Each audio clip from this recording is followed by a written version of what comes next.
देखिए RMS value हमने calculate करना सीख लिया पिछले लेक्चर में। अब बात यह है कि जैसे कोई भी करंट हो as a function of time आपको दिया है और वो वेरिएबल है, टाइम के साथ वो करंट चेंज हो रहा है, वेरिएबल करंट है। तो अगर मुझसे पूछा जाए कि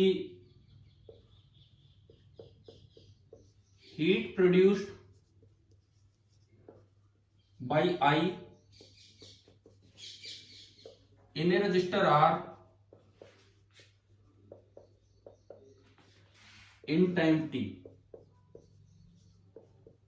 ये मुझे बताना हो कि t टाइम में कितनी हीट प्रोड्यूस हुई होगी। तो अगर आप वेरिएबल से सोल्व करोगे इस वेरिएबल करंट की मदद से, तो हीट ऐसे निकलेगी I का square into R into D T, और ये टाइम मान लो कैपिटल T दिया है कुछ भी, तो 0 से कैपिटल T। लेकिन इसमें टाइम लगेगा, टाइम ज्यादा लगेगा। आसान अल्टरनेट मेथड ये है कि सबसे पहले आप उसका IRMS अगर आपको दे रखा हो तो वो देख लो, या साइनोसॉइडल है तो पीक वैल्यू को √2 से डिवाइड करके, और IRMS आते ही उस हीट को आप डायरेक्ट लिख सकते हो बिना किसी इंटीग्रेशन के, IRMS square R into T. तो RMS वैल्यू का की क्या सिग्निफिकेंस है, पावर कंजप्शन और हीट प्रोड्यूस्ड, इन सब चीजों में RMS वैल्यू यूज होती है। अभी आ गया समझ में? जैसे मान लो क्वेश्चन यूं आ जाए कि एक करंट आपको दिया है 10 sin 100 पाई टी, और ये करंट फ्लो हो रहा है एक रजिस्टर में से, जो रजिस्टर है 5 ओम, 5 ओम की एक रेजिस्टेंस है, उसमें से ये करंट पास हो रहा है, और आपसे पूछा गया है कि 10 सेकंड में कितनी हीट जनरेट कर देगा ये करंट। बताओ कैसे करें? 10 सेकंड में ये वाला करंट कितनी हीट जनरेट कर देगा, कैसे करें ये? एक बड़ा तरीका तो ये है इंटीग्रेशन से, लेकिन एक छोटा तरीका, सबसे पहले आप निकाल low heat generated, sorry IRMS। अगर साइनोसॉइडल दिया है तो IRMS निकालना हम जानते हैं, पीक वैल्यू अपॉन √2, और यू कैन से 5√2। बस ये आने के बाद तो हीट डायरेक्ट निकल जाएगी। H is equal to I square IRMS का square into R into T. तो IRMS का स्क्वायर तो 5√2, 25 और 2 50, R है 5 और T है 10, तो 2500 जूल इसमें हीट जनरेट होगी। बताओ ये क्वेश्चन आया क्या समझ में? क्या इंपॉर्टेंस है RMS की? ठीक है।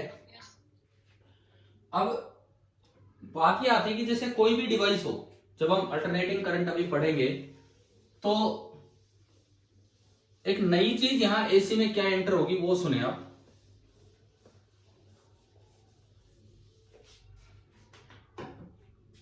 अगर हम डीसी की बात करते थे तो डीसी में हम जो पीछे सर्किट करके आए, बड़े सीधे सीधे सर्किट चलते रहे कि जिस वक्त आपने वोल्टेज मैक्सिमम लगा दी करंट भी मैक्सिमम हो गया, वोल्टेज कम कर दी करंट भी कम हो गया। एसी में कुछ एलिमेंट्स में यहाँ पे एक दिक्कत ये आएगी कि जब वोल्टेज मैक्सिमम हो रहे हैं तो करंट मिनिमम हो रहा है, वोल्टेज मिनिमम हुई तो करंट मैक्सिमम हुआ। तो ये क्या चीज है, अब उस पर ध्यान दीजिए। तो इसे हम बोलेंगे phase difference, phase difference between voltage and current, phase difference between voltage and current. ये कोई भी एक डिवाइस है, हमें नहीं पता कि कौन सी डिवाइस है, ये कोई भी एक डिवाइस हमने यहां लगा दी, रेजिस्टेंस, कैपेसिटेंस, इंडक्टेंस कुछ भी हो सकता है।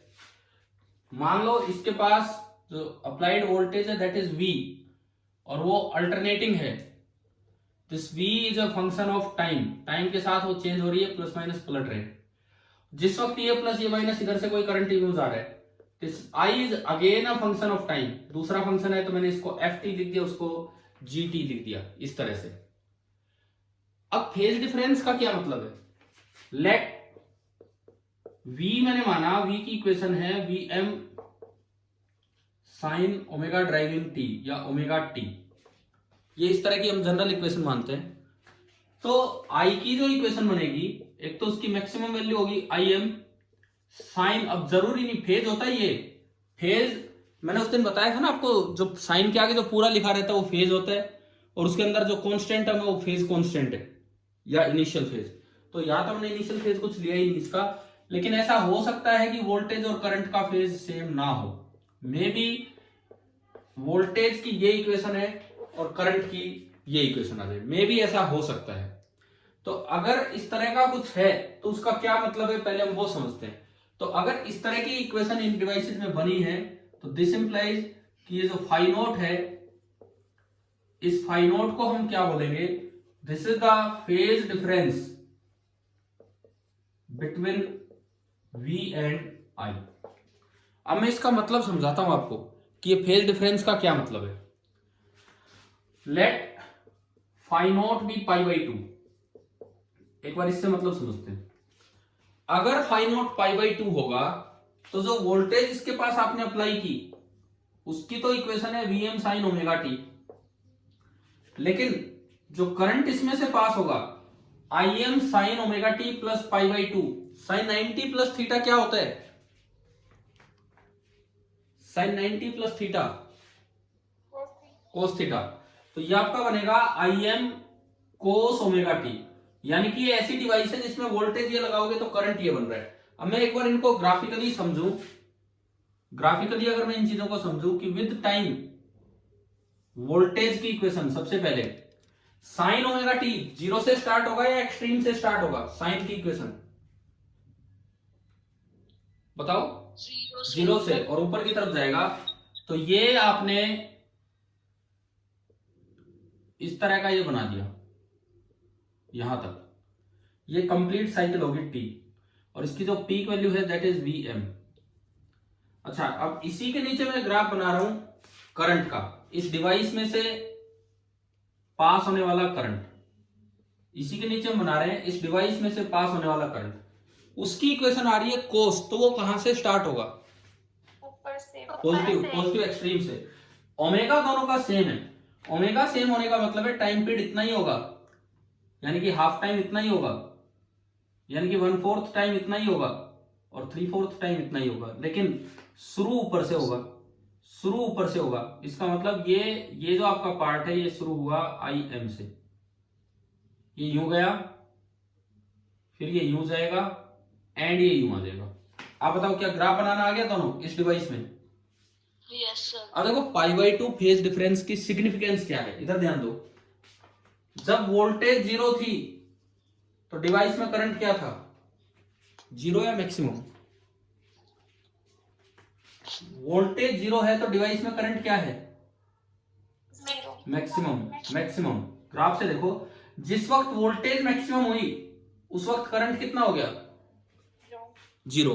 तो ये एक नई चीज आ रही, क्योंकि हम तो ये समझते थे भाई अप्लाइड वोल्टेज ज्यादा रखोगे करंट ज्यादा होगा, अप्लाइड वोल्टेज कम रखोगे करंट कम होगा। लेकिन यहाँ क्या हो रहा है, कुछ गड़बड़ हो रही है। गड़बड़ नहीं हो रही है, ये एक तरीका है, फेज में डिफरेंस, फेज में डिफरेंस आ रहा है कि वोल्टेज के अकॉर्डिंग करंट अलग चल रहा है, तो इसे बोलते हैं कि फेज डिफरेंस पाई बाई 2। जैसे आपने एक वर्ड सुना होगा जो मैंने एक दिन पहले भी बताया था, 3 फेज सप्लाई। भाई नॉर्मल घरों में अपने घर में आता है सिंगल फेज सप्लाई, लेकिन कई बार आपको 3 फेज सप्लाई की भी जरूरत पड़ती है।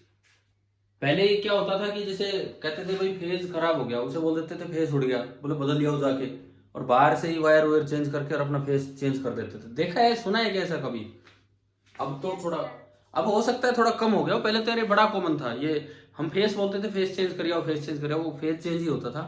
तो 3 फेज सप्लाई का मतलब क्या था, सबकी आरएमएस वैल्यू 220 वोल्ट ही थी, लेकिन वोल्टेज 3 फेज में आ रही थी। मतलब एक वोल्टेज ये है, दूसरे की वोल्टेज होगी दूसरे फेज की, V बराबर Vm same, sine omega same, लेकिन उसमें ओमेगा टी प्लस कुछ फाई नोट, इनिशियल फेज कुछ और, तीसरे में Vm sine omega T plus एक और फेज।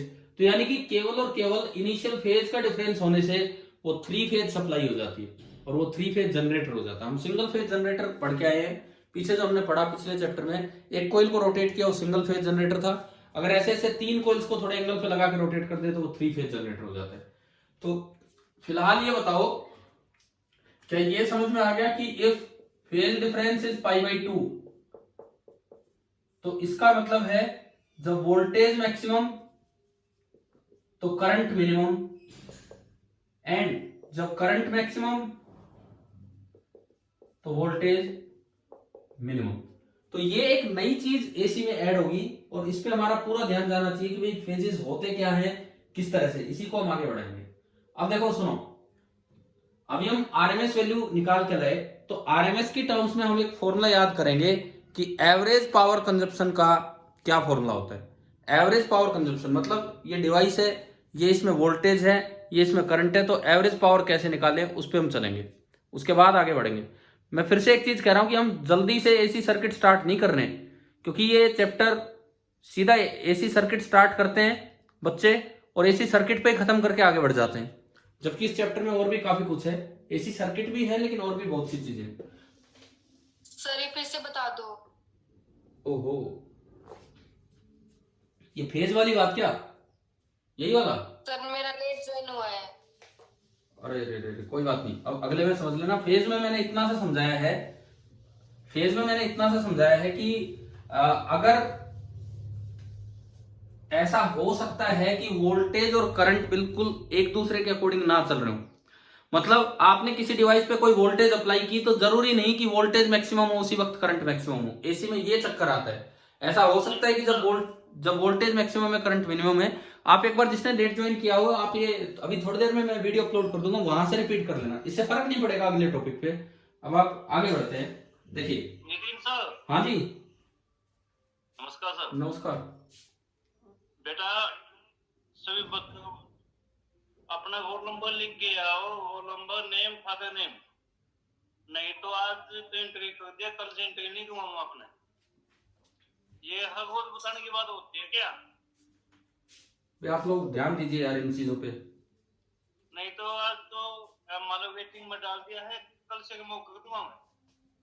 पूरे दिन क्लास नहीं अटेंड कर पाओगे आप। अपने रिस्पॉन्सिबल बनाओ ना खुद है, दूसरे प्रति क्या जिम्मेवारी है, अपने प्रति है।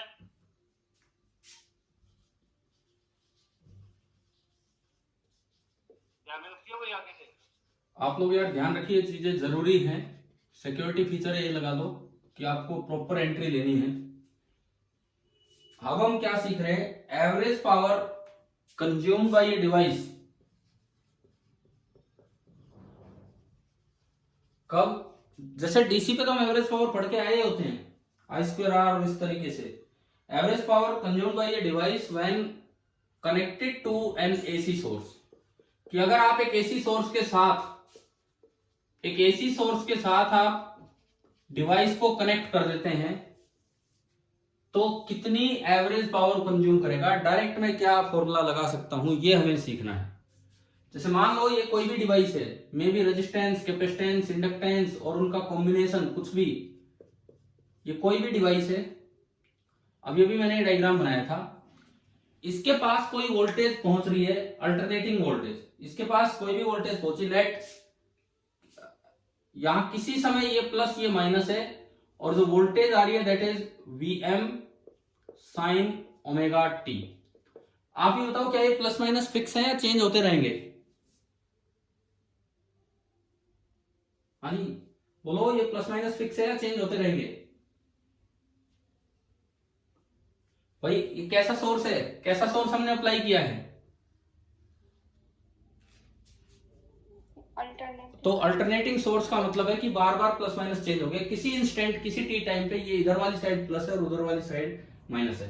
और इस वक्त मान लो करंट इसमें यू एंटर कर रहा है और आई है Im साइन, और यही मैंने अभी बताया थोड़ी देर पहले कि फेज नाम की चीज एक्स्ट्रा आ जाती है, कि हो सकता है दोनों सेम फेज में ना हो, omega T plus phi naught. एक चीज पे ध्यान दो, वोल्टेज की एंगुलर फ्रीक्वेंसी ओमेगा है, तो करंट की भी एंगुलर फ्रीक्वेंसी कितनी मिलेगी?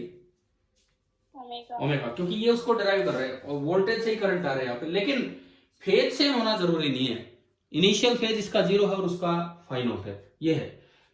फिलहाल अगर ऐसा ये डिवाइस है कि जब ये प्लस ये माइनस तो करंट ऐसे जाए, और जब वो प्लस वो माइनस तो करंट ऐसे है, तो बताओ ये डिवाइस लोड का काम कर रहा है इस वक्त या सोर्स का काम इस समय? ये डिवाइस मतलब इस वक्त ये डिवाइस पावर सप्लाई कर रहा है, इलेक्ट्रिकल पावर, या पावर कंज्यूम कर रहा है। कैसे पता लगाते थे हम कि ये लोड है कि सोर्स है? हाई से लो होगा तो सर लोड होगा, हाँ, लो से ठीक हाई है। सोर्स है। ठीक है, देखो प्लस से माइनस करंट जा रहा है, तो इसका मतलब this device is acting as a load. ये डिवाइस लोड की तरह काम कर रहा है। तो अब अगर मैं पावर लिखूं इलेक्ट्रिकल पावर, तो पावर सप्लाइड नहीं है, बल्कि इस डिवाइस की होगी पावर कंज्यूम। और अगर ये प्लस ये माइनस होने पे करंट ऐसे होता, तो ये डिवाइस सोर्स का काम कर रही होती और उस वक्त ये पावर सप्लाई कर रही होती। चलो कुछ भी है वो तो आप देख ही लोगे। अब सबसे पहली चीज ये है कि एवरेज पावर कंज्यूम का एक फॉर्मूला, फिर हम उसको डिराइव करते हैं। यहां पे एवरेज पावर जो इसने कंज्यूम की होगी उसका फॉर्मूला Vrms, वोल्टेज की RMS value, into IRMS, current की RMS value, into cos of phase difference. Phase difference बताओ दोनों में कितना है, करंट और वोल्टेज में phase difference? Phi naught. Cos of phi naught. अब देखो हम अभी पढ़ के आए कि आरएमएस का मतलब है कि सेम पावर कंज्यूम हो जाए। अगर अलग अलग वेरिएबल करंट भेजो उसकी बजाय एक कांस्टेंट करंट भेज दो तो सेम पावर कंज्यूम हो जाए, वो आरएमएस है। तो हमारे दिमाग में तो ये आता है कि भाई फॉर्मूला इतना होना चाहिए। डीसी जो हमें बताता है, डीसी में जो हम पढ़ के आए, ये पढ़ के आए कि पावर का फॉर्मूला होता है V इंटू आई। तो अगर एक कांस्टेंट करंट I RMS जा रहा हो, कांस्टेंट वोल्टेज V जा रही हो, तो दिमाग में तो ये आता है कि भाई पावर इतनी होनी चाहिए। इसको तो बोलते हैं अपेरेंट पावर,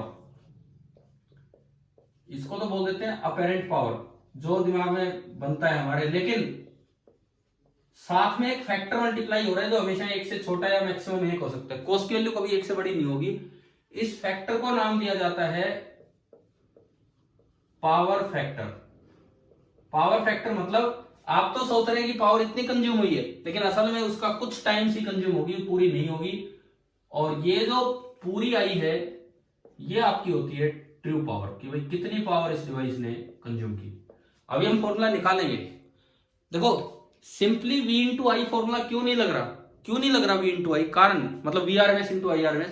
अभी मैंने फेज डिफरेंस 90 डिग्री लिया, जब वोल्टेज मैक्सिमम है तो करंट कितना हो रहा था उसमें? जीरो। हाँ मिनिमम जीरो। तो V इंटू आई तो जीरो हो गया उस समय। वोल्टेज तो मैक्सिमम है लेकिन करंट जीरो होने से V इंटू आई जीरो। दूसरी बात, फिर जब करंट मैक्सिमम हुआ तो वोल्टेज कितनी हो रही थी?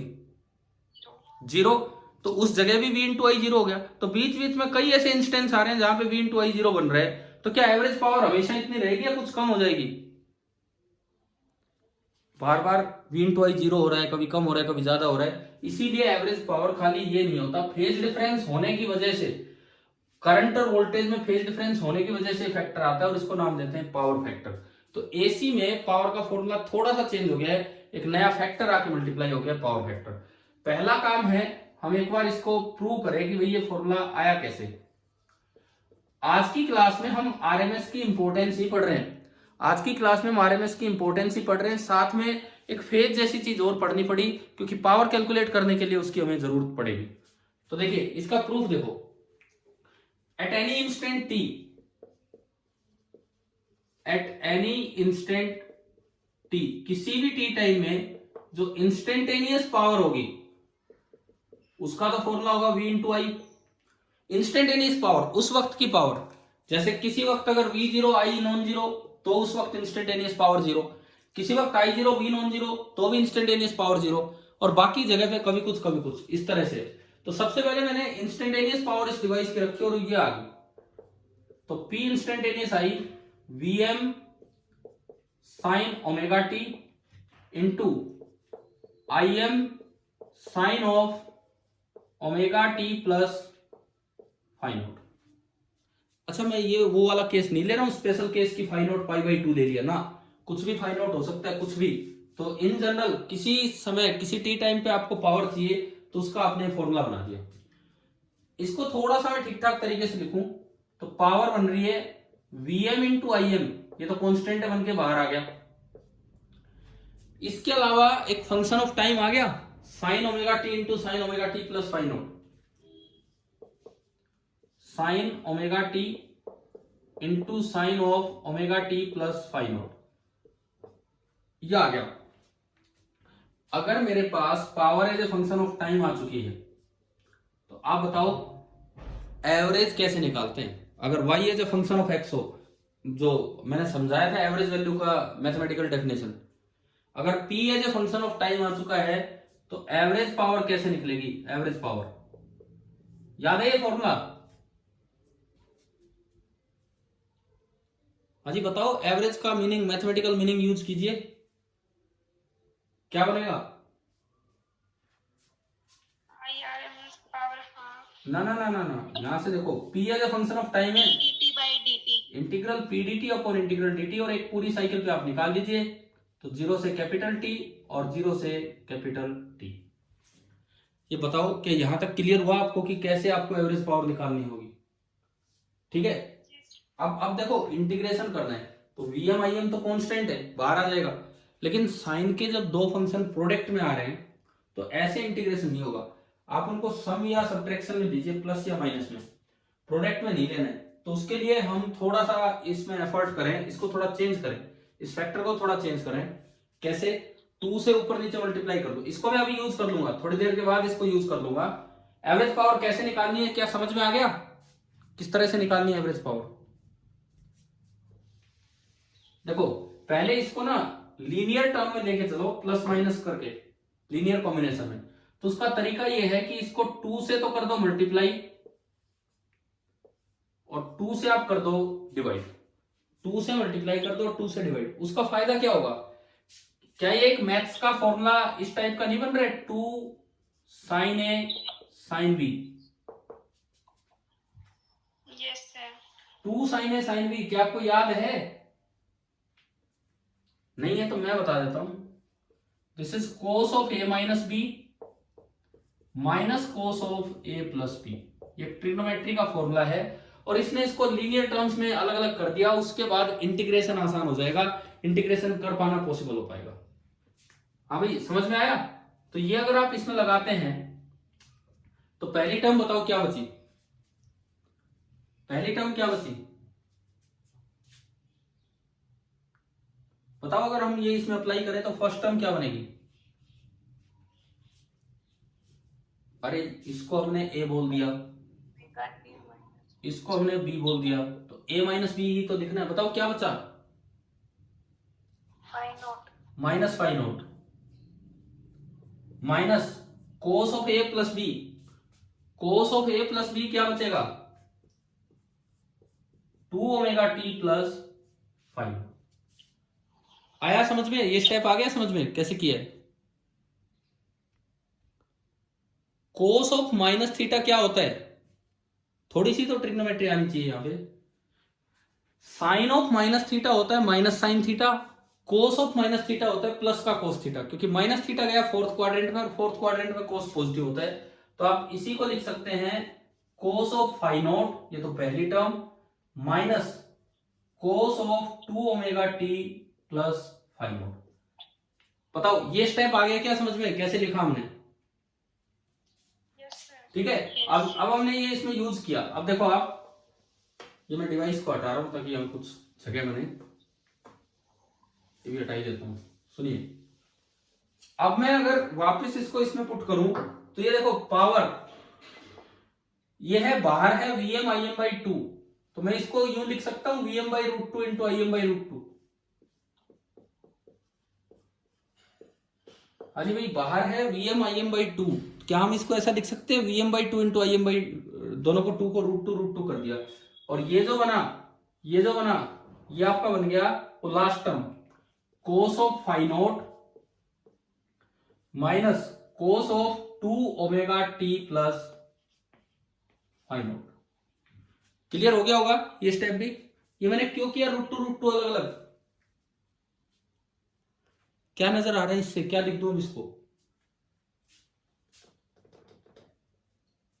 बोलो यार। एवरेज। एवरेज क्यों कैसे हो जाएगा? आरएमएस। वीएम बाई रूट 2 को आप लिख सकते हैं V R M S, I M by root 2 को आप लिख सकते हैं आई आर एम एस, और इसके अलावा ये तो बाहर हो गया cos of five not minus cos of 0.7. Omega T plus phi not. अब ये बताओ, ये अभी जो एक्सप्रेशन आया ये इंस्टेंटेनियस पावर का है कि एवरेज पावर का है?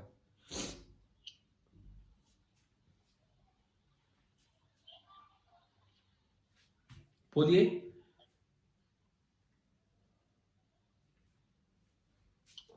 ये एक्सप्रेशन अभी तक जो आया है ये इंस्टेंटेनियस पावर का है कि एवरेज पावर का?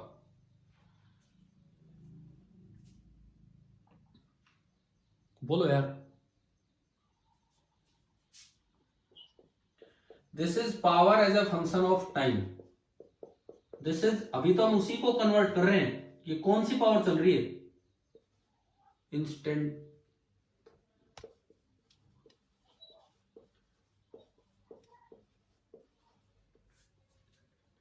ये आपकी चल रही है इंस्टेंटेनियस पावर। लेकिन अब मुझे निकालना है एवरेज पावर। तो अब मैं उस चीज पे चलूंगा, integral P D T upon integral D T, और ये चलना है 0 से t और 0 से t। हाँ भाई, क्लियर हुआ कैसे बढ़ेंगे आगे? Yes, sir. ठीक है, तो अब इसको सिंप्लीफाई करते हैं। अब इसको हम सिंप्लीफाई करते हैं, देखते हैं कैसे होगा। जब आप ये ऊपर पुट करोगे तो VRMS IRMS तो कांस्टेंट है, बाहर आ गया। VRMS इंटू IRMS तो कांस्टेंट है, ऊपर बाहर आ गया। अंदर दो दो इंटीग्रेशन आएंगे। एक इंटीग्रेशन पहली term cos phi naught dt,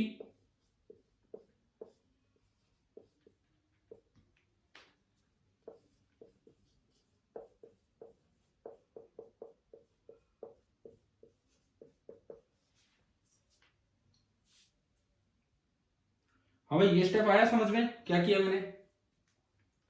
और नीचे अगर आपको दिख रहा हो इंटीग्रल dt t होगा और लिमिट पुट करोगे तो ये आ जाएगा। अब बताते चलो एक एक स्टेप। क्लियर हो गया ये वाला स्टेप? Yes, sir. अच्छा, अब इसमें ये जो इनिशियल फेज है, इनिशियल फेज फाई नॉट, ये टाइम पे थोड़ी डिपेंड कर रही है। तो बिल्कुल शुरू का जो फेज था, जो इक्वेशन में था, वही था। तो फाई नॉट तो एक कांस्टेंट होगा, फाई नॉट टाइम पे डिपेंड नहीं करेगा, फाई नॉट एक कांस्टेंट होगा। तो कोस फाई नॉट बाहर आ गया और इंटीग्रल dt क्या बना? T. तो ये देखो, VRMS into IRMS by T. First term तो बनी कोस फाई नॉट बाहर आ गया और इंटीग्रल dt हो गया t माइनस, आप इसको डायरेक्ट जीरो भी लिख सकते हो, नहीं तो मैं तरीका बता रहा हूं। कोस ऑफ एनी फंक्शन और पूरी एक साइकिल में देखो, एरिया अंडर द कर्व होता है। इंटीग्रेशन का मतलब होता है एरिया अंडर द कर्व। पूरी एक साइकिल में जितना कोस ऊपर होता है उतना ही कोस नीचे होता है। पूरी एक साइकिल में कोस का ग्राफ ऐसा होता है। तो ये 1/4 ऊपर, 1/4 इधर ऊपर और आधा नीचे, तो सारा एरिया कैंसिल हो जाता है। तो इसलिए पूरी साइकिल में खाली साइन या खाली कोस का इंटीग्रेशन हमेशा जीरो होगा। और अगर आपको ऐसे नहीं करना तो आप ढंग से इंटीग्रेशन कर लीजिए। कोस का इंटीग्रेशन क्या होता है बताओ? प्लस साइन की माइनस साइन? Minus sign. दोबारा बोलो, कोस का इंटीग्रेशन प्लस साइन या minus sine? Plus sign. Plus sine. तो sine 2 omega T plus phi naught, लेकिन ये t के रेस्पेक्ट में है तो यहाँ t के साथ जो एक्स्ट्रा नंबर मल्टीप्लाई हो रहा है उससे डिवाइड करते हैं, डिवाइडेड बाई 2 ओमेगा। हाँ जी, पता होगा ना ये तो सभी को, ठीक है। और इसकी लिमिट पुट होगी 0 से लेके t, 0 से लेके t, ये आया। अब देखो इसको ही सोल्व कर लेते हैं बस, क्योंकि ये 0 आना है। इसको ही सोल्व कर लेते हैं क्योंकि ये 0 आएगा। देखिए अब कैसे आएगा। जो उधर आगे टर्म बची sine of 2 omega T plus phi naught divided by 2 omega, limit है 0 से t। तो एक बार अपर लिमिट पुट की तो this is equal to sine of 2 omega capital T plus phi naught minus lower limit, तो t की जगह 0 तो साइन फाई नॉट। अब ये आ गया समझ में? ठीक है। Yes. ओमेगा होता है 2 पाई बाई टी, ओमेगा होता है 2 पाई बाई टी। तो 2 पाई बाई टी करोगे तो t से t कटेगा और 2 पाई इंटू 2 कितना हो गया? 4 pi plus phi naught minus sine phi naught divided by 2 omega. यह आया। साइन 2 पाई प्लस थीटा हो, साइन 4 पाई प्लस थीटा हो, साइन 6 पाई प्लस थीटा हो, ये दोबारा वही आ जाता है। So this is again sine phi naught, पूरा एक राउंड काट के वहीं आ गए। तो आप इसको भी साइन फाई नोट लिख सकते हैं, minus sine phi naught divided by 2 omega. तो कितना आ गया, कितना आ गया, 0। तो ये जो एवरेज पावर चल रहा है इसमें ये वाली टर्म तो होगी 0, ये 0 होते ही देखो टी से टी कट गया। और अब आप बताओ क्या ये एक्सप्रेशन आ गया कि नहीं जो बोर्ड पे लिखा हुआ है। Yes sir. ठीक है, तो ये तो हुआ इस चीज का प्रूफ, लेकिन हमें ये चीजें याद रखनी कि किस तरह से ये एवरेज पावर निकाली जाती है। जैसे देखो कई बार ना इस चीज को बिना इंटीग्रेशन भी बच्चे सोल्व कर सकते हैं, लेकिन एग्जाम में, फॉर एग्जांपल बोर्ड एग्जाम में आ जाए तो आपको ऐसे करके आना चाहिए पूरा प्रूफ इंटीग्रेशन से। लेकिन अगर वैसे आपको डायरेक्ट लिखना हो तो देखिए उसका डायरेक्ट तरीका सुनो। डायरेक्ट तरीके के लिए मैं आपको 2-3 एवरेज वैल्यू के रिजल्ट्स जो आपको याद रखने हैं वो सुनिए। Average value of sine theta over a whole cycle, average value of cos theta over a whole cycle, average value of sine square theta over a whole cycle and average value of cos square theta over a whole cycle, पूरी cycle पे। देखिए depend करता है कि अगर theta variable है, अगर theta time के साथ चेंज हो रहा है तो एक साइन थीटा की पूरी एवरेज वैल्यू 0 होगी, क्योंकि जितना ग्राफ ऊपर होता है उसका उतना ही नीचे। कोस थीटा की भी 0 होती है, साइन स्क्वायर की हाफ होती है और कोस स्क्वायर की भी हाफ होती है। साइन स्क्वायर और कोस स्क्वायर का ग्राफ 0 से स्टार्ट होगा और 1 तक जाएगा, फिर 0 से स्टार्ट होगा 1 तक जाएगा, नीचे नहीं आएगा। तो जो उसकी एवरेज वैल्यू निकल के आती है वो 1/2। पहली बात, क्या आप ये 4 रिजल्ट्स याद कर लेंगे, ये 4 रिजल्ट्स एवरेज वैल्यू के? ठीक है। दूसरी बात, इफ थीटा इज कांस्टेंट, अगर थीटा ही टाइम के साथ चेंज नहीं हो रहा, अगर थीटा ही टाइम के साथ चेंज नहीं हो रहा तो कांस्टेंट चीज की एवरेज वैल्यू तो खुद ही आ जाता है। साइन थीटा की average value sine theta, cos theta की average value cos theta, sine square theta की average value sine square theta, क्योंकि कांस्टेंट चीज की एवरेज वैल्यू वो खुद ही होती है, वो चेंज ही नहीं हो रही जो। एंड कोस स्क्वायर थीटा की एवरेज वैल्यू कोस स्क्वायर थीटा, ये तब है जब थीटा कांस्टेंट हो। ठीक है भाई। अब देखो इनसे बच्चे डायरेक्ट कैसे निकाल सकते हैं। आपने पावर लिखी, आपने पावर लिखी, पावर अभी लिखी गई थी Vm into sine omega T into Im into sine of omega T plus phi naught. बताओ इंटीग्रेशन से पहले आपने इंस्टेंटेनियस पावर को ऐसे ही लिखा था। Yes sir. ठीक है, इसको आपने थोड़ा 2 से ऊपर नीचे मल्टीप्लाई किया तो ये बना था Vm इंटू Im/2, ये तो अलग हो गया। और 2 साइन ए कोस बी जब आपने खोला था तो ये आया था cos phi naught minus cos of 2 omega T plus phi naught. बताओ ये आया था हमारा यहां तक। ठीक है, अब देखो एवरेज निकालना है। एवरेज जो कांस्टेंट टर्म मल्टीप्लाई हो रही है वो तो बाहर आ जाएगी, Vm Im/2 ये तो आ गया बाहर। अंदर दोनों का अलग अलग एवरेज हो जाएगा। Average of cos phi naught minus average of cos of 2 omega T plus phi naught. अब इसमें देखो दो चीजों की एवरेज वैल्यू निकालनी है। कोस थीटा की एवरेज वैल्यू 0 भी हो सकती है और वो खुद भी हो सकता है, डिपेंड करता है कि थीटा कांस्टेंट है कि वेरिएबल है। फर्स्ट टर्म थीटा कांस्टेंट है कि वेरिएबल है, बोलो। ये जो पहली टर्म है इसके अंदर जो कोस के आगे एंगल लिखा है वो टाइम के साथ चेंज हो रहा है या कांस्टेंट है? कांस्टेंट है। कांस्टेंट है तो एवरेज वैल्यू खुद ही आ गई। अच्छा, इसको मैं लिख सकता हूं Vm/√2 Im/√2, तो मतलब Vrms इंटू IRMS। बाहर तो मैंने वही बना दिया। अंदर अगर आप देखो तो फर्स्ट टर्म की तो एवरेज वैल्यू यही आ गई कोस फाई नॉट माइनस इसके अंदर बताओ थीटा जो है वो टाइम के साथ चेंज हो रहा है या कांस्टेंट है? चेंज हो रहा है। अगर चेंज होगा तो एक पूरी साइकिल पे एवरेज वैल्यू 0, तो अगले की 0, और ये आपका डायरेक्ट फॉर्मूला आ गया Vrms into IRMS into cos phi naught. मतलब बिना इंटीग्रेशन अगर आपको देखना हो तो आप इस चीज को ऐसे इस तरीके से देख सकते हैं। अभी आप बताओ आरएमएस का इंपॉर्टेंस समझ में आ रही है क्या कि आरएमएस क्या चीज है, क्यों बार बार ये यूज हो रहा है? आपके एवरेज पावर के फॉर्मूले आ रहे हैं उनमें भी आरएमएस यूज हो रहा है, लेकिन एक एक्स्ट्रा फैक्टर इसी में आ गया जिसको हम नाम दे देते हैं पावर फैक्टर। उसका जरूर ध्यान रखना, कई बार ये गलती कर देते हैं बच्चे। चलो ये बताओ आया यहां तक समझ में ये पार्ट? ठीक है। Yes. जैसे मान लो एक क्वेश्चन आ जाए कि कोई भी एक कॉम्बिनेशन है, हमें नहीं पता कि इसके अंदर क्या है, आर एल सी कुछ भी हो सकता है, हमने बाहर से जो वोल्टेज दे रखी है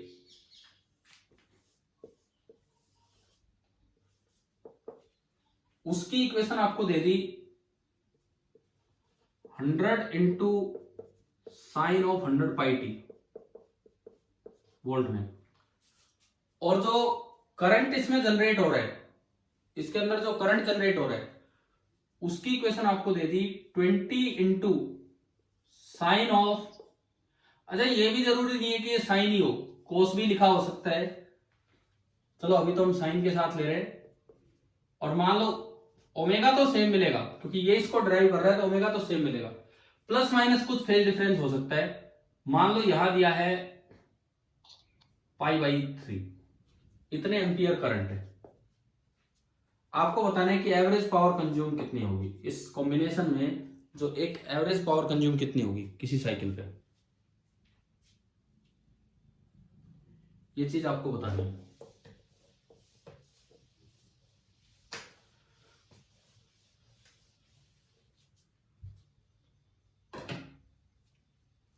बताओ, जो अभी फॉर्मूला था, जो तरीका था उससे, यहां से तो आप VRMS बताएं, VRMS 100/0.7, उसको √2 रहने दो, 100/√2 या फिर 100 इंटू 0.7, 100/√2 या 100 इंटू 0. इतने वोल्ट हो गया। अब आप यहां से बताओ कि IRMS कितना है, 20/√2 एम्पियर।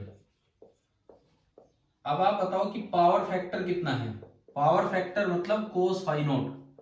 अच्छा सुनो, फाई नोट को पावर फैक्टर मत बोलना, फाई नोट को पावर फैक्टर मत बोलना, फाई नोट बोला जाएगा power factor angle, phi naught तो है power factor angle, cos phi naught, phi naught कितना है इसमें, माइनस माइनस से कोई फर्क नहीं पड़ता, डिफरेंस देखना है, फेज का डिफरेंस, ज्यादा में से कम घटा दो, π/3। हाँ। लेकिन एक बात का जरूर ध्यान रखना, यहां साइन है तो यहां भी बाहर क्या होना चाहिए, साइन, यहां बाहर प्लस है तो यहां भी बाहर प्लस होना चाहिए। ऐसा ना हो कि आप केवल साइन या आगे आगे वाली चीज देख के, ऐसा ना हो कि आप केवल आगे आगे वाली चीज देख के पता लगे कि यहां तो प्लस लगा हुआ है या माइनस लगा हुआ है, या साइन है या कोस है। सबसे पहले उन सबको ना साइन में कन्वर्ट कर लो और बाहर प्लस लगा हुआ, इस तरह से, फिर आपको फेज कंपेयर करना है। क्या बात आई क्या समझ में, क्या बता रहा हूं मैं? ठीक है, एक सवाल में ले लेंगे। अब अगर फाई नोट देखें तो आप कोस π/3 लिख सकते हैं, कोस π/3, कोस 60 डिग्री कितना होता है, 1/2। तो अब अगर मैं एवरेज पावर लिखूं तो वो आएगी IRMS 100/√2 into VRMS into IRMS और इंटू 1/2, ये वॉट में आ जाएगी पावर, 2 एक 2 गया 10, 1000/2, 500 वॉट। बताओ ये आया समझ में, कैसे एवरेज पावर निकाली जाएगी किसी भी एलिमेंट में? Yes sir. ठीक है। अब देखो, सपोज इसी सवाल में मैं थोड़ा सा चेंज करूं, थोड़ा सा चेंज ये कि यहां पे कोस कर दिया, अभी बताओ क्या होगा। अब फेज डिफरेंस कितना होगा, और कुछ चेंज नहीं है, फेज डिफरेंस कितना होगा, एक में साइन है और एक में कोस है। अब कैसे देखें हम फेज डिफरेंस,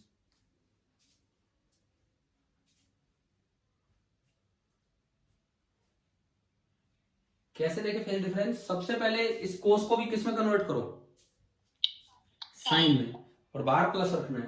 तो देखो ये कोस थीटा आया, तो हम एक चीज जानते हैं कि साइन ऑफ 90 प्लस थीटा क्या होता है, कोस थीटा, यानी कि कोस थीटा को मैं लिख सकता हूं साइन थीटा प्लस π/2। आ गया समझ में, साइन थीटा प्लस π/2। और मान लो मैंने ये चेंज कर दिया, ये है इस तरह से, देखो एक ये लिख दिया एक ये लिख दिया। कोई बच्चा अगर कोस पे और साइन पे ध्यान ना दे तो वो सोचेगा कि फेज डिफरेंस कितना है, बताना एक बार डायरेक्ट देख के। π/3। लेकिन आपको पहले एक करेक्शन करना होगा, कोस को कन्वर्ट करना होगा साइन में। तो साइन 90 प्लस थीटा आपका हो गया कोस थीटा। तो कोस थीटा ये, यानी कि कोस ऑफ 100πt जहां भी लिखा हो आप इसको लिखो साइन 100πt प्लस π/2। तो ये आपने यहां रखा। तो इस इक्वेशन को आपने पहले बना दिया, बाहर तो है 100 into sine of 100πt plus π/2। अब कंपेयर करके बताओ कि फेज डिफरेंस कितना है। π/6। हाँ, अब पाई के चक्कर में बोलना मुश्किल हो तो डिग्री में बोल दो भाई। इसके आगे 90 डिग्री लिखा हुआ है, इसके आगे प्लस 60 डिग्री लिखा हुआ है, तो डिफरेंस कितना है अब 30 डिग्री। 30। हाँ, तो अब जो एंगल होगा वो 30 डिग्री होगा, और वो π/3 ना होके यहाँ पे π/6 आना था। तो अभी जो फैक्टर, पावर के साथ जो फैक्टर मल्टीप्लाई होगा, पावर फैक्टर, वो चेंज हो जाएगा। तो ये जल्दबाजी में ये मिस्टेक्स हो जाती हैं। क्या ध्यान रखा जाएगा ना इस चीज का कि अगर एक जगह साइन एक जगह कोस है तो कैसे करना है। ठीक है, मान लो एक और सवाल, मैं यहां एक माइनस लगा के दे दूं, अब क्या होगा। इन्हीं में हम चेंजेस देखते जा रहे हैं, छोटे छोटे चेंजेस करते जा रहे हैं। अगर मैं यहां माइनस लगा के दे दूं तो अब क्या होगा।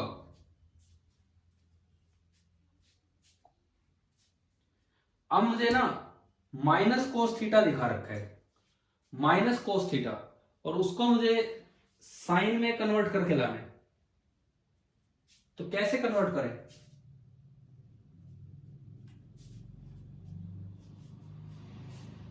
थोड़ा ट्रिग्नोमेट्री ही सोचनी है आपको, कुछ भी आ सकता है, प्लस माइनस कहीं भी। तो मुझे माइनस कोस थीटा दिखाया गया है और मुझे उसको साइन की तरह लिखना है कि साइन ऑफ समथिंग। तो आप यूं सोचो, साइन कितने प्लस थीटा बराबर होता है माइनस कोस थीटा।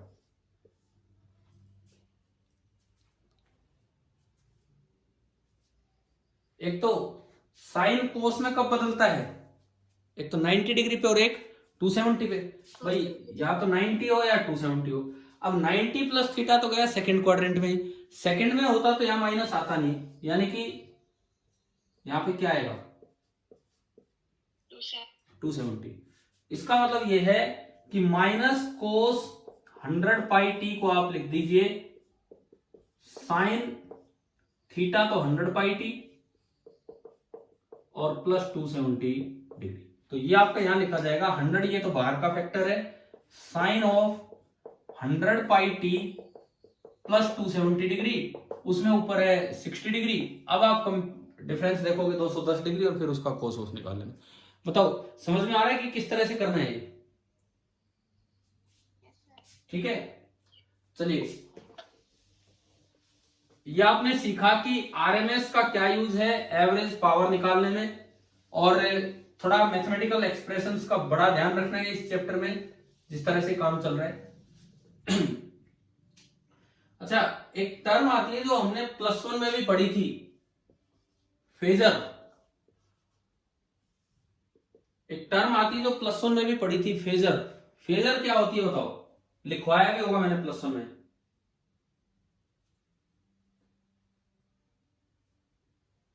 हमने देखो फेजर के बारे में हम ये पढ़ते हैं कि वी कैन रिप्रेजेंट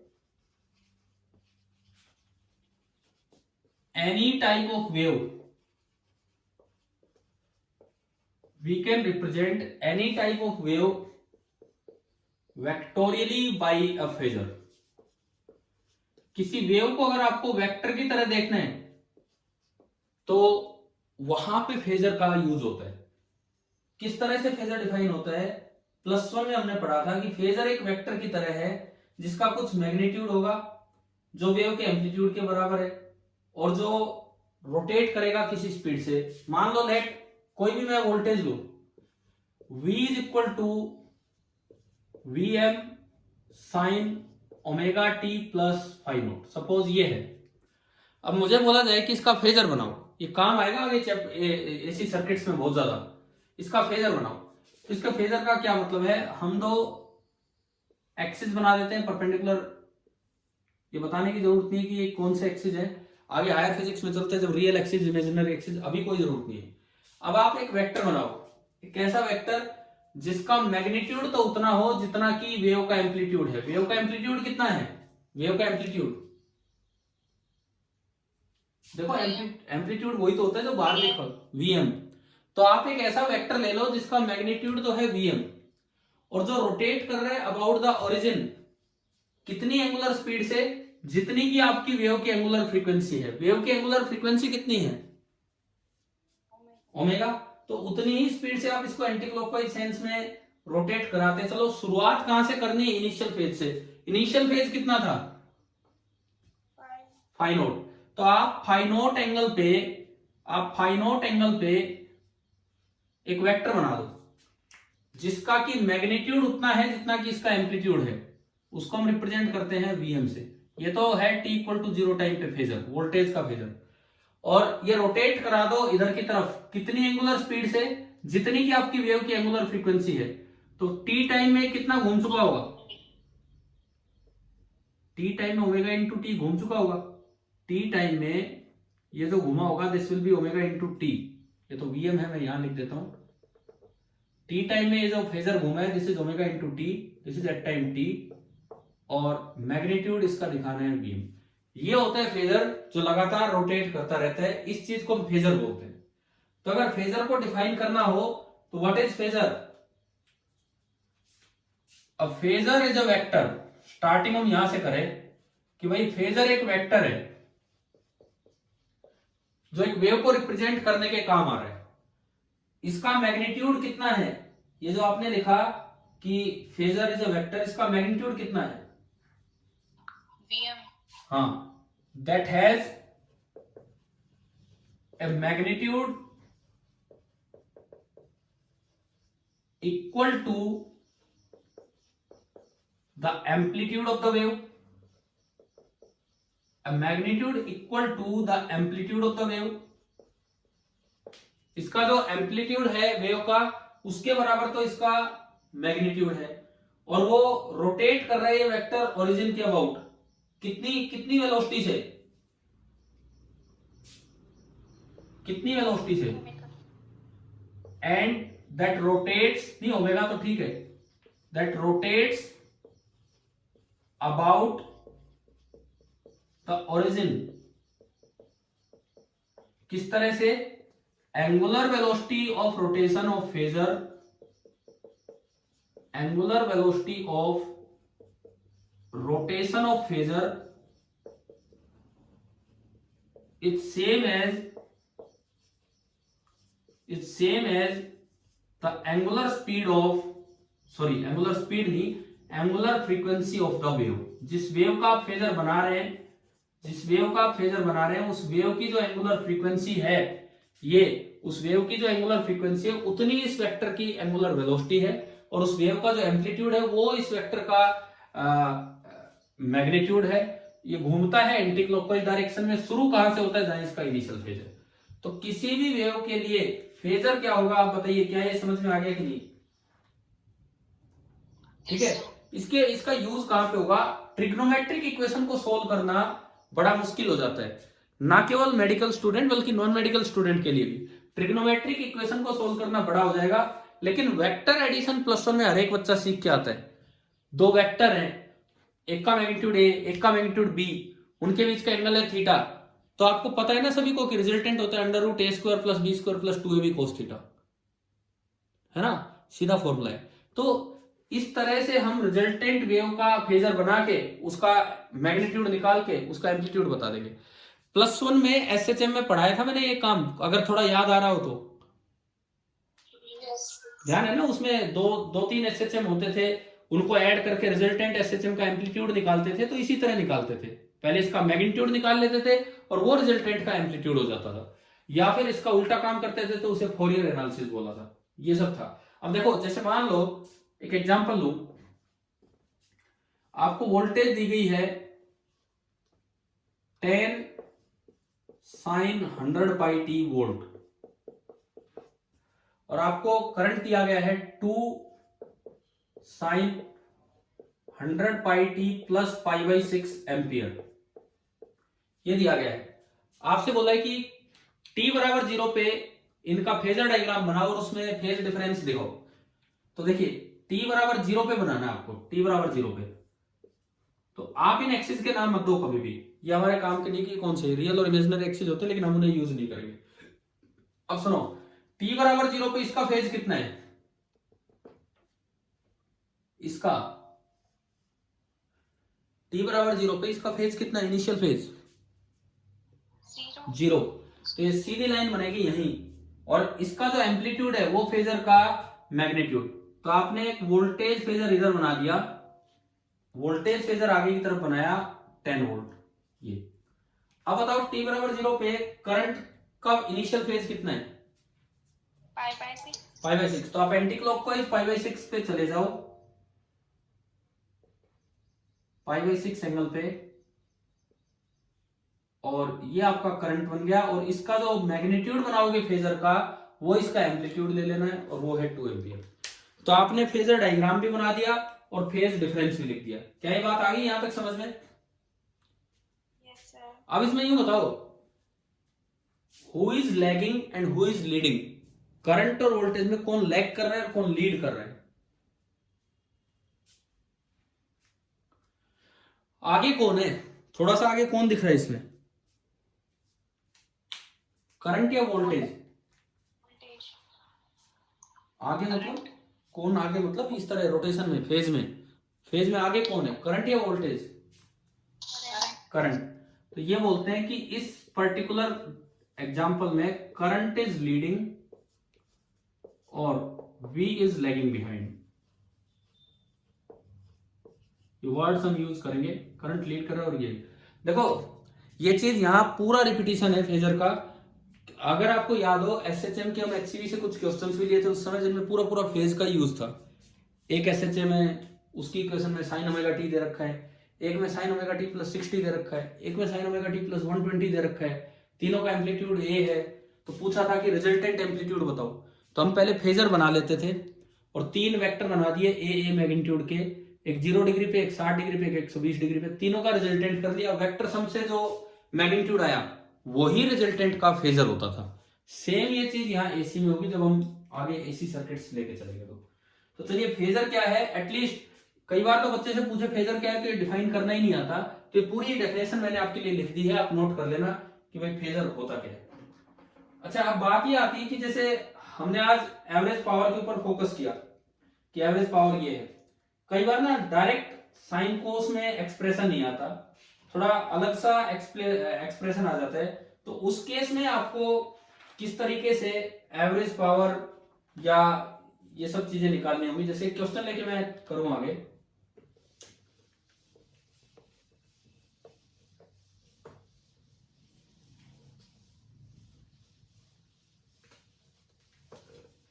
सबसे पहली बात आपको इस तरह से सवाल दिया जाए कि जो AC है वो ऐसा दिया गया है, A sign omega T plus B cos omega T, find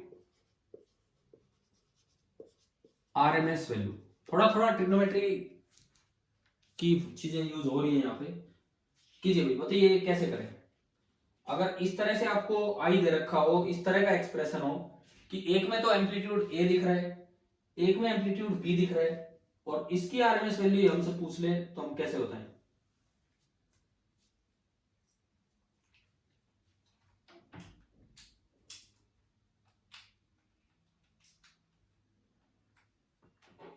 क्या करना होगा ऐसे केस में, सुनिए। आप सबसे पहले देखो, इसमें भी ओमेगा टी है, इसमें भी ओमेगा टी है, और एक में साइन एक में कोस। तो आप एक ट्रायंगल मानो जिसका बेस ए है, परपेंडिकुलर बी है, ये एंगल फाई नोट है, और ये हो जाएगा अंडर रूट ए स्क्वायर प्लस बी स्क्वायर। एक राइट एंगल ट्रायंगल मानी हमने। अब अगर इसका कोफिशिएंट ए है, इसका कोफिशिएंट बी है, तो multiplying and dividing the expression by under root A square plus B square. तो ये जो एक्सप्रेशन है मैं इसको ऐसा लिख सकता हूं, I is equal to under root A square plus B square into sine omega T into A upon under root A square plus B square plus cos omega T into B upon under root A square plus B square. पहले ये बताओ, ये वाला mathematical step आया समझ में, कैसे लिखा हमने? Yes sir. अब देखो इस ट्राइंगल से देख के बताओ, ए अपॉन अंडर रूट ए स्क्वायर प्लस बी स्क्वायर क्या होगा? साइन कोस टेन, ये देख के बताओ, दोबारा बोलो, बोलो क्या होगा? ए बेस है इस एंगल के लिए, बेस अपॉन हाइपोटेन्यूज क्या होता है? Cos phi naught plus cos omega T into perpendicular upon hypotenuse sine phi naught. हाँ, और sine a cos b plus cos a sine b होता है sine a plus b. Sine a cos b plus cos a sine b आपका होता है sine of A plus b. तो I आ गया under root A square plus B square into sine of omega T plus five. क्या अब ये standard equation की फॉर्म में आ गया है कि नहीं, जैसी हमारी स्टैंडर्ड इक्वेशन होती है? ठीक है। Yes. तो अब यहां से तो इसका एम्पलीट्यूड और इनिशियल फेज देखिएगा। एम्पलीट्यूड कितना है? अंडर रूट ए स्क्वायर प्लस बी स्क्वायर। अब आरएमएस वैल्यू पूछी है, आरएमएस वैल्यू, तो आई आरएमएस होगा I maximum upon under root 2, क्योंकि साइन कोस फॉर्म में है। साइन कोस फॉर्म में तो आप ऐसे कर सकते हैं। तो आंसर कितना आ गया? अंडर रूट ए square plus B square upon root 2। तो आप एक चीज ये याद कर ले, जब भी कभी इस तरह का एक्सप्रेशन हो, यहाँ साइन ऑफ एंगल आगे कोस ऑफ सेम एंगल और फैक्टर अलग अलग हो ए और बी, तो उसकी जो आरएमएस वैल्यू होती है वो होती है पीक वैल्यू होती है अंडर रूट ए स्क्वायर प्लस बी स्क्वायर, और उससे फिर आरएमएस में निकल जाएगा, सब कुछ निकल जाएगा। और सपोज कीजिए इसी सवाल में यूं दिया होता कि जो वोल्टेज अप्लाई की है that is VM sign omega T. Suppose ये है कि ये तो करंट है और ये वोल्टेज है। अब आपको बताना है कि पावर कितनी कंज्यूम होगी, average power consume.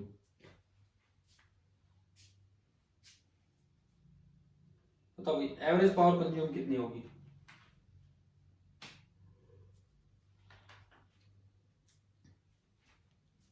VRMS into IRMS। हाँ, ये लगाना है। देखो वीआरएमएस, वीआरएमएस कितना?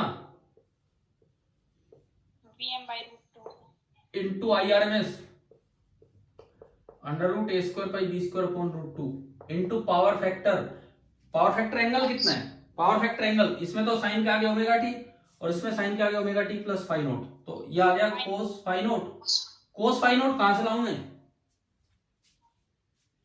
ये ट्रायंगल दिख रही है आपको? ये ट्रायंगल, हाँ। A by under root A square plus B square। तो जब आप लिखोगे a upon under root A square plus B square, तो अंडर रूट से अंडर रूट कैंसिल, ठीक है।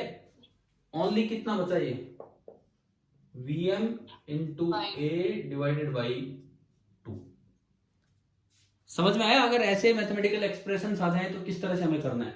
और रिजल्ट ये याद रख लेना है कि अगर इस तरह की फॉर्म आए तो पीक वैल्यू होती है अंडर रूट ए स्क्वायर प्लस बी स्क्वायर, और करोगे इस तरह तो आपको फिर फाई नोट वाई नोट सब मिल जाएगा।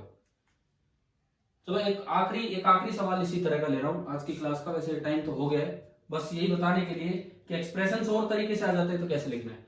सपोज ये आ जाता, प्रोडक्ट आ जाता A sine omega T cos omega T. फिर से सेम क्वेश्चन, पहले तो आरएमएस वैल्यू बताओ।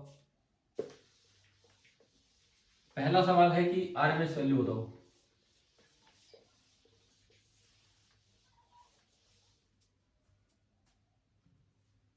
अभी सिखाया था इसको लीनियर टर्म में कैसे कन्वर्ट करना है, 2 से ऊपर नीचे मल्टीप्लाई करके। तो इसको मैं लिख सकता हूं a by 2 into 2 sign omega T cos omega T. आया ये स्टेप? आया समझ में? Yes। आपको प्रोडक्ट नहीं रखना है, प्रोडक्ट नहीं रखना है। अब देखो 2 साइन थीटा कोस थीटा क्या होता है? Sin 2 theta। Sine 2 theta.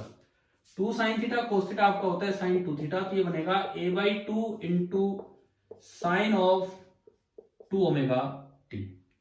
तो अगर मैं देखूं तो peak value that is a by 2 and जो A by 2 एंगुलर फ्रीक्वेंसी होगी दैट इज 2 ओमेगा।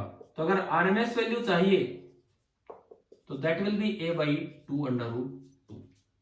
और अगर इनिशियल फेज देखो इसका, इनिशियल फेज तो कितना है इनिशियल फेज, कुछ है नहीं 2 ओमेगा। अब देखो अगर यहाँ 2 ओमेगा आया है ना तो वोल्टेज में भी 2 ओमेगा मिलेगा, क्योंकि सेम मिलते हैं, ये सेम मिलते हैं जो वोल्टेज और करंट के ओमेगा होते हैं। अब देखिए ये तो आपने पहला पार्ट कर दिया। अब यूं है कि अगर ये वोल्टेज अप्लाई करें तो एवरेज पावर कंज्यूम, आखिरी सवाल इस क्लास का, फिर हम क्लास फिनिश कर रहे हैं। एवरेज पावर कंज्यूम बता दो कि कितनी होगी। A by 2 root 2 into Vm by root 2 A by root 2 into cos G। ठीक है, एवरेज पावर कंज्यूम आप निकालेंगे तो it will come out to be Vm by root 2 into A by 2 root 2 into cos, बताओ आगे क्या, ये भी 2 ओमेगा टी, ये भी 2 omega T, cos zero is 1, so Vm A upon 4। अभी बताओ कि आज की क्लास क्लियर हुई कि नहीं, एवरेज पावर और आरएमएस का यूज इन चीजों पे। ठीक है, तो आगे फिर हम नेक्स्ट डे कंटिन्यू करते हैं। अभी सर्किट स्टार्ट नहीं हुए, ऐसी सर्किट स्टार्ट होंगे, वो ज्यादा इंटरेस्टिंग पार्ट है, लेकिन ये सारी चीजें भी हमें पढ़नी है। चलिए ठीक है, थैंक यू।